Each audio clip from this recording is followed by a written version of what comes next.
In this video, I'm going to show you how to fix Dota 2 crashing or not launching. So first thing you want to do is open Steam. So here, go to library and find the game. So I will show it as an example for this game. Follow the same steps for Dota 2. So right click on Dota 2 and then properties, installed files, verify integrity of game files. After that, you want to go here to the Steam settings, and here you'll see something like storage.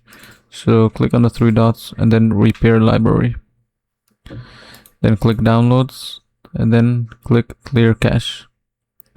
Now once you do this, you can just close this down, then try to close down all Steam launchers and close down Epic Game launchers if you also have them running.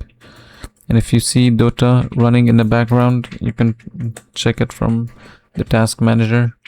If you see it here, then right click and then end task. You want to make sure you don't have too many softwares or games running at the same time. So go to details and do the same. If you see Dota 2 or Steam or Epic Games, then right click and then end process tree. Then go to device manager and then here go to display adapters, then update your drivers. So you can update by clicking right click and then update drivers, select it and then click next to update, and this should fix the issue.